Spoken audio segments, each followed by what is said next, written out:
Hello दोस्तों, एक बार फिर से स्वागत है आपका एक बहुत ही शानदार वीडियो के अंदर। और ये जो इस सीरीज़ का पार्ट होने वाला है, लास्ट पार्ट होने वाला है। और इसके अंदर अपन टेक्निकल एनालाइज के प्रोन्स और कॉन्स की बात करने वाले, यानी कि एडवांटेज और डिसएडवांटेज की बात करने वाले कि टेक्निकल एनालाइज की अच्छी बातें कौन सी है और बुरी बातें कौन सी होती है। हर काम जो होता है, कुछ भी, हर वो काम जिसके अंदर अपन कुछ भी कर रहे हैं तो उसके अंदर प्रोन्स और कॉन्स होते हैं। कुछ भी एडवांटेज है, डिसएडवांटेज दोनों होते हैं उसके अंदर। लेकिन अगर हम डिसएडवांटेज जो होते हैं उनको अगर अपन फेस कर लेते हैं तो हमारे सामने उस कंपनी, उस जो चीज़ होती है उसके एडवांटेज आ जाते हैं और हम उसके अंदर अच्छा खासा ग्रो कर सकते हैं। इसी तरीके से दोस्तों टेक्निकल एनालाइज के अंदर भी हम एडवांटेज, प्रोन्स होते हैं कुछ, और कुछ होते हैं डिसएडवांटेज यानी कॉन्स होते हैं। ठीक है, जैसे अगर टेक्निकल एनालाइज के अगर अपन एडवांटेज की बात कर लें तो एडवांटेज के अंदर अपन देखते कि टेक्निकल एनालाइज जो होता है basically simple, easiest and accessible tool होता है। टेक्निकल एनालाइज जो होता है वो, उसके बाद में इसके लिए किसी भी भारी भरकम सॉफ्टवेयर की ज़रूरत बिल्कुल भी नहीं होती है। आप आसानी से इसको जो होते हैं एक्सेस कर सकते हैं। ठीक है, उसके अलावा और भी चार्ट को देखने का जो जरिया होता है स्ट्रेट फॉरवर्ड अप्रोच होती है उसके अंदर। यानी कि अपन अगर उस चार्ट को देख रहे हैं उस ऐप के अंदर तो वो भी स्ट्रेट फॉरवर्ड होता है।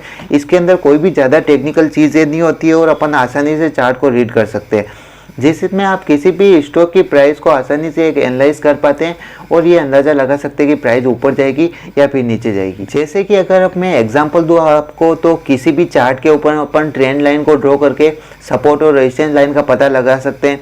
इसके अलावा कौन सा ट्रेंड चल रहा है उसके बारे में पता लगा सकते हैं।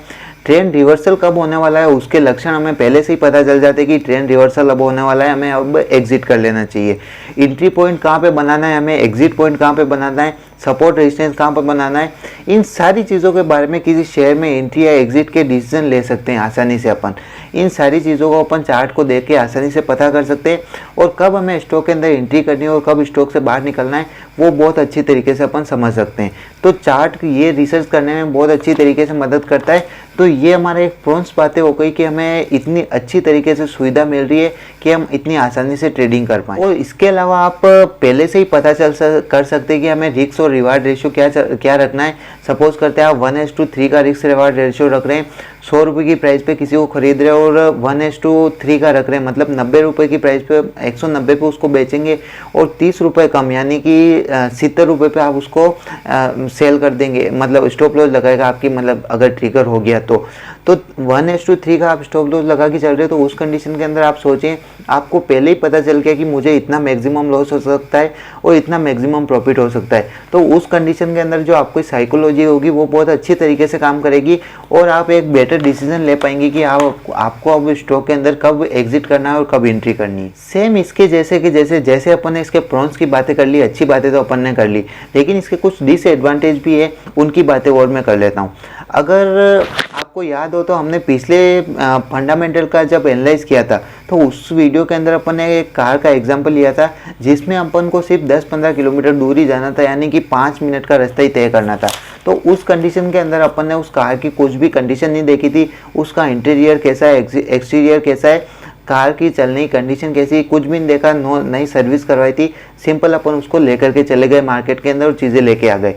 सपोज करते हैं जब अपन उसको लेके जा रहे थे उस टाइम ऐसा भी हो सकता था कि जो कार चल रही थी वो आधे रास्ते में जाके फिर से बंद पड़ जाए, ऐसा भी तो हो सकता है। तो उस कंडीशन के अंदर आप क्या करेंगे? तो उस कंडीशन के अंदर जो आपका 5 मिनट का जो रास्ता होगा उसको सही करवाने और सही उस चक्कर के अंदर आपको 5 मिनट का रास्ता बहुत ज़्यादा लंबा हो जाएगा, तो उसमें आपका टाइम का लॉस हो सकता है। उसी तरीके से दोस्तों कोई कंपनी है जिसका जो शेयर है सपोर्ट लेवल पे सस्टेन कर रहा है, अब अगर अपन उस कंपनी का अच्छे तरीके से फंडामेंटल एनालाइज नहीं करते हैं, उस कंपनी का क्वार्टरली रिजल्ट आते हैं और वो ख़राब रिजल्ट आ जाते हैं, फंडामेंटल बिगड़ जाते हैं और रिजल्ट ख़राब आने की वजह से वो जो स्टॉक है नीचे जाना स्टार्ट हो जाता है। और अगर आपने उस सपोर्ट लेवल के ऊपर अगर स्टॉक के अंदर बाइंग की एंट्री ले ली तो जैसे ही वो उसको ब्रेक करेगा आपको लॉस हो जाएगा। ठीक है, तो ये क्यों हुआ? ये इसलिए हुआ कि आपने उस कंपनी के फंडामेंटल एनालाइज नहीं किए, सिर्फ टेक्निकल को देख के, शॉर्ट टर्म के ऊपर देख करके आपने स्टॉक के अंदर एंट्री कर ली, लेकिन शॉर्ट टर्म के अंदर भी खराब रिजल्ट आने की वजह से वो स्टॉक जो है नीचे चला गया। तो किसी भी स्टॉक के अंदर एंट्री करने से पहले अगर आप शॉर्ट टर्म के अंदर भी कर रहे हैं तो किसी अच्छी कंपनी के अंदर एंट्री करें ताकि आपको लॉस तो ना हो। ठीक है ना। अगर अदरवाइज आप शॉर्ट टर्म के अंदर भी एंट्री करेंगे और उसके रिजल्ट अगर ख़राब आ गए या ऐसी कोई भी न्यूज़ आ गई जिसकी वजह से वो कंपनी नीचे गिर सकती है और आपका जो लॉस है शॉर्ट टर्म के अंदर लॉस बड़ा हो सकता है। और लॉन्ग टर्म के अंदर भी बढ़े या फिर नहीं बढ़े वो तो कोई नहीं बोल सकते, लेकिन लॉन्ग टर्म के लिए फंडामेंटल एनालाइज मस्ट है, उसको देखना तो बहुत ज़रूरी है ही है। टेक्निकल एनालाइज जो होता है उसके अंदर बेसिकली सब्जेक्टिविटी होती है, यानी कि हो सकता है टेक्निकल एनालाइज में मुझे जो दिख रहा है वो प्राइस ऊपर जाने का दिख रहा है, यानी कि मुझे ऐसा लग रहा है कि प्राइस जो है ऊपर जाएगी। वहीं पे कोई एक दूसरा इंसान है जो उसी चार्ट को देख रहा है, उसको लग रहा है प्राइस नीचे जाएगी। यहाँ पे आप देख रहे हैं दो लोग इस चार्ट को देख रहे हैं और दोनों का नज़रिया अलग अलग है। एक को लग रहा है कि प्राइस ऊपर जाएगी और दूसरे को लग रहा है कि प्राइस नीचे जाएगी। हालांकि हम जो चार्ट है दोनों सेम चार्ट देख रहे हैं, लेकिन हम इसका प्रेडिक्शन अलग अलग कर रहे हैं। लेकिन जो सही होगा हम दोनों में से एक जन ही होगा, या तो प्राइस ऊपर जाएगी या नीचे जाएगी, तो दोनों में से सही एक ही हो सकता है। तो इसकी प्रोबेबिलिटी जो होती है वो 50-50% की होती है। टेक्निकल एनालाइजेशन जो होता है वो प्रीवियस डाटा के हिसाब से किया जाता है, यानी कि प्रीवियस प्राइस जो मूवमेंट हुई थी उसके आधार पर टेक्निकल एनालाइज को किया जाता है या फिर हिस्टोरिकल डाटा को लिया जाता है। यानी कि पहले जैसा हो गया उसके बेसिक्स पे अंदाज़ा लगाते हैं कि प्राइस जो है वो है उसी डायरेक्शन के अंदर फिर से मूव करेगी। तो टेक्निकल एनालाइज का सबसे बड़ा एडवांटेज समझो इसको या डिसएडवांटेज समझो, प्रीवियस डाटा को लेकर के हम टेक्निकल एनालाइज करते हैं और पुराने डाटा 100% श्योर होंगे, ये इसकी कोई भी 100% गारंटी नहीं है। अच्छा मुझे एक बात बताइए, सारी कंडीशन सही है, पुराने डाटा को भी फॉलो करके स्टॉक जो है बढ़ सकता है, सब कुछ सही हो सकता है, लेकिन क्या हो अचानक ऐसी कोई कंडीशन आ जाए उस कंट्री के अंदर या फिर ऐसी कोई सिचुएशन आ जाए जिसकी वजह से स्टॉक की प्राइस नीचे जाने लग जाए। अच्छा ऐसी कंडीशन कौन सी आ सकती है? जैसे अपने 2019 के अंदर कोविड आया था, उस कंडीशन के अंदर कुछ भी ऐसी बुरी चीज़ नहीं चल रही थी मार्केट के अंदर, लेकिन अचानक से ये कोविड की वजह से मार्केट धड़ाम से, क्योंकि पूरे वर्ल्ड के अंदर ये सिचुएशन फैल गई थी और उसकी वजह से जो स्टॉक की प्राइस थी नीचे आने लग गई थी। तो कोविड की सिचुएशन हो सकती है, इसके अलावा जो रशिया और यूक्रेन का वॉर चल रहा है उस वॉर का इम्पैक्ट अपने मार्केट के ऊपर पड़ सकता है। तो ये सारी चीज़ें होती है जिनका इम्पैक्ट मार्केट के ऊपर पड़ सकता है और इन सारी चीज़ों को ना तो मैं कंट्रोल कर सकता हूँ ना आप कंट्रोल कर सकते हैं। अगर कोई दूसरा बता भी रहा है तो वो भी कंट्रोल नहीं कर सकता है, क्योंकि रीज़न ये है कि इसमें ग्लोबली चेंज आता है और उसकी वजह से मार्केट के ऊपर इम्पैक्ट पड़ता है।